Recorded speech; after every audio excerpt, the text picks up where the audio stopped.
దీంట్లో మనకు ముందు థియరిటికల్ క్వశ్చన్స్ కొన్ని ఉంటాయి, అవి చూసి దాన్ని బేస్ చేసిన తర్వాత ప్రాబ్లమ్స్ అవుతాయి.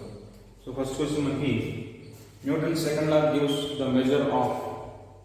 న్యూటన్ రెండవ గమన నియమము దీని కొలతలు తెలియజేస్తుంది. అంటే మన కింద 4 ఆప్షన్లు ఇచ్చారు, వాటిలో దీని కొలతలు తెలియజేస్తుంది.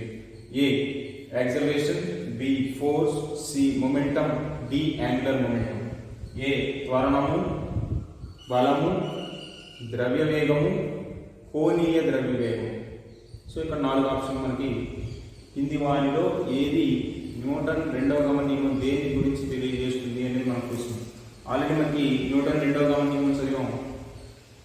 The force applied is directly proportional to rate of change of momentum. ద్రవ్య వేగంలో వచ్చే మార్పు రేటుకి ప్రయోగించిన బలం అనేది అనులోమానుపాతంలో ఉంటుంది అంటున్నాం. అంటే ఇక్కడ దేని కొలతని తెలియజేస్తుంది అంటే మనం మొమెంటమా, ఫోర్సా, అంటే ద్రవ్య వేగమా, బలమా అనేటువంటి డౌట్ రావచ్చు. అందుకే మీకు ఆప్షన్ మీద 2 ఉన్నాయి.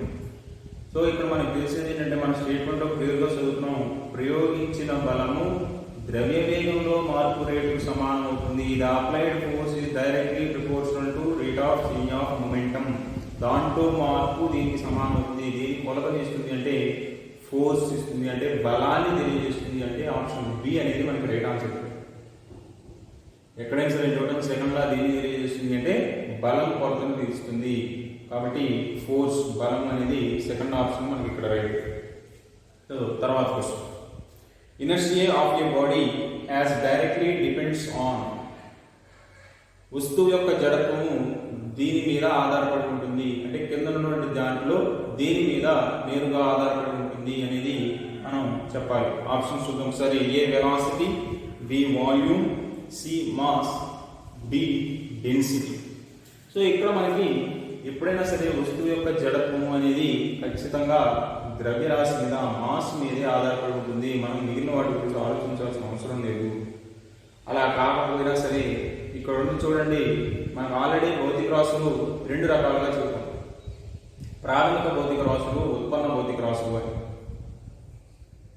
Fundamental physical quantities, derived physical quantities. మీకు ఇచ్చినటువంటి 4 ఆప్షన్లో మాస్ ద్రవ్యరాశి ఒక్కటే ఫండమెంటల్ ఫిజికల్ క్వాంటిటీ, మిగిలినవన్నీ డిరైవ్డ్ ఫిజికల్ క్వాంటిటీ. ఇక్కడ మీ క్వశ్చన్లో డైరెక్ట్లీ డిపెండ్స్ అపాన్, నేరుగా దేని మీద ఆధారపడుతుంది అన్నారు. సో నేరుగా వాటి మీద ఆధారపడడానికి అవి ఆల్రెడీ డిరైవ్డ్ ఫిజికల్ క్వాంటిటీస్ కాబట్టి మనకి ఆ పాయింట్ మీద ఆలోచించినా సరే ఇక్కడ ఇచ్చినటువంటి ఆప్షన్లో ఎలిమినేట్ చేసుకుంటే ద్రవ్యరాశి అనేది, మాస్ అనేది సపరేట్గా ఉంది కాబట్టి సెకండ్ ఆన్సర్ ఇప్పుడు కూడా ఇనర్షియా అనేది మాస్ మీద డిపెండ్ అయి ఉంటుంది. అంటే ద్రవ్యరాశి మీద ఆధారపడి వస్తువు యొక్క జడత్వం అనేది ఉంటుంది. సో సెకండ్ క్వశ్చన్ వచ్చేసరికి ఆప్షన్ సి మాస్ అనేది కరెక్ట్ ఆన్సర్. తర్వాత next question, Newton's first law of motion gives the concept of. Newton మొదటి గమన నియమం దేనిని తెలియజేస్తుంది? అల్లి మనం చెప్పాం. రెండవ గమన నియమం బలానికి సంబంధించింది అయితే, మొదటి నియమం జడత్వము, ఇనర్షియా అని చెప్పాం కాబట్టి దాని గురించి మనం ఆలోచించాల్సిన లేదు. సో డైరెక్ట్గా ఆప్షన్ సి ఇనర్షియాకి వెళ్ళిపోతాం. Energy, work, inertia, momentum. శక్తి, పని, జడత్వము, ద్రవ్యవేగం 4 ఆప్షన్ ఇచ్చారు. మనం చూడవలసిన లేదు, డైరెక్ట్గా ఇనర్షియా అని ఆప్షన్ పెట్టేస్తాం. సో తర్వాత నెక్స్ట్ క్వశ్చన్ చూద్దాం. ఇది కొంచెం లెంతీ క్వశ్చన్, జాగ్రత్తగా చదవాలి. On a stationary sail boat, air is blown at the sails from fan attached to the boat. The boat will అని ఇచ్చారు. సెయిల్ బోట్ అంటే ఇక్కడ తెరచాప పడవలు అంటాం. దాని మీద అది స్టేషనరీగా ఉంది, అంటే కదలకుండా ఉంది. Air is blown at the sails from A fan attached to the boat. ఆ బోటుకి బిగించినటువంటి ఒక ఫ్యాన్ నుంచి గాలి ఆ తెరచాపలోకి వెళ్తుంది. అలాంటప్పుడు ఏం జరుగుతుంది అనేది మనకి ఇచ్చినటువంటి క్వశ్చన్. సో ఇక్కడ ఆప్షన్స్ చూడండి. రిమైన్స్ స్టేషనరీ అన్నారు, అంటే కదలకుండా నిశ్చల స్థితిలో ఉంటుంది. బి స్పిన్ అరౌండ్, అంటే భ్రమణశరం చేస్తుంటే తిరుగుతూ ఉంటుంది. Option C move in a direction opposite to that which air is blown. In which air is blown అంటే గాలి ఏ దిశలో కదులుతుందో దానికి వ్యతిరేక దిశలో కదులుతుంది అనేది మనకి C option. Option D move in the direction in which the air is blown. గాలి ఏ దిశలో అయితే వీస్తుందో అదే దిశలో కదులుతుంది. దీనికోసం మనం పెద్దగా ఫిజిక్స్ ఏం చదువుకోవాల్సిన అవసరం లేదు.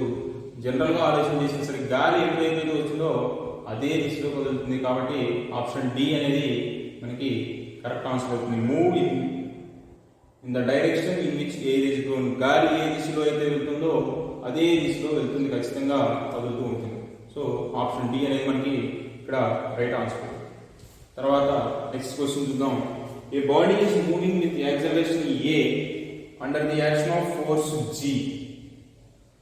The weight of the body is. ఇక్కడ మనకి మాస్ కి వెయిట్ కి కొంచెం డిఫరెన్స్ ఉంది. మాస్ అంటే అది క్వాంటిటీ ఆఫ్ ది సబ్స్టెన్స్ అని చూద్దాం. పదార్థ పరిమాణాన్ని ద్రవ్యరాశి అంటాం. ద్రవ్యరాశికి భారానికి తేడా ఉంది. ఆ తేడా ఏంటి అంటే భారము అనేది ఆ వస్తువు ఉన్నటువంటి గురుత్వాకర్షణ ప్రభావం అనేది వస్తువు మీద ఎంతవరకు పనిచేస్తుందో దాన్ని బట్టి భారం ఉంటుంది. అంటే గ్రావిటేషనల్ ఫీల్డ్ ఎఫెక్ట్ ఎంతవరకు అయితే ఉంటుందో దాన్ని బేస్ చేసుకుని అక్కడ దాని వెయిట్ అనేది ఉంటుంది. మాస్ అనేది మాత్రం ఎక్కడా మారదు. అంటే మనకి ఇక్కడ ఏదైనా సరే ఒక బాడీ వెయిట్ అనేది మనకి ఎర్త్ సర్ఫేస్ మీద కానీ లేదా ఇంకో ప్లానెట్ మీద ఉన్నప్పుడు కానీ వెయిట్ చేంజ్ అవుతుంది, కానీ మాస్ చేంజ్ అవ్వదు. సో ఇక్కడ మరి మాస్ కి వెయిట్ కి రిలేషన్ ఎలా రాసుకుంటాము అంటే వెయిట్ అనే దాన్ని ఇక్కడ మనం జనరల్గా W is equal to M into G అని చూద్దాం. అంటే mass into acceleration due gravity. అంటే ఎర్త్ ఎప్పుడు కూడా అట్రాక్టివ్ ఫోర్స్ కాబట్టి అక్కడ గ్రావిటేషనల్ ఫోర్స్ అనేది. సో ఇక్కడ వెయిట్ ఆఫ్ ది బాడీ అనేది mass into acceleration due to gravity W equal to mg అని చెప్తాం. ఇక్కడ మనకి ఇచ్చినటువంటి దాంట్లో క్వశ్చన్ ఏంటి అంటే body is moving with acceleration A. So acceleration A అని ఇచ్చారు, under the action of force g అని ఇచ్చారు.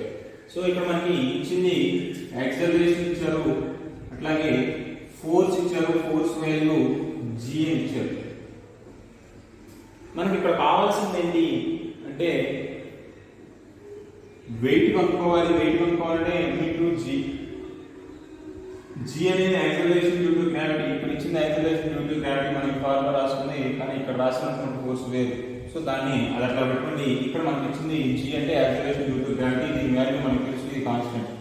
మనకు కావాల్సింది m కావాలి, ద్రవ్యరాశి కావాలి. g అంటే గురుత్వ త్వరణము, అది ఆల్రెడీ మనకు తెలుసు కాబట్టి దాని గురించి మనం ఆలోచించాల్సిన అవసరం లేదు. సో ఇక్కడ ద్రవ్యరాశిని మనం కనుక్కోవాలి. ద్రవ్యరాశి వస్తువు యొక్క ద్రవ్యరాశిని మనం కనుక్కోవాలి అంటే ఇక్కడ F వాల్యూ మనకి ఇచ్చారు. F is equal to G అని ఇచ్చారు. న్యూటన్ రెండవ గమన నియమం నుంచి మనకి F is equal to ma అని తెలుసు. m అంటే ద్రవ్యరాశి, a అంటే త్వరణం. దీని నుంచి m ఈక్వల్ టు F/a అనేది అవుతుంది. ఇది న్యూటన్ రెండవ గమన నియమము, న్యూటన్స్ సెకండ్ లా నుంచి వస్తుంది.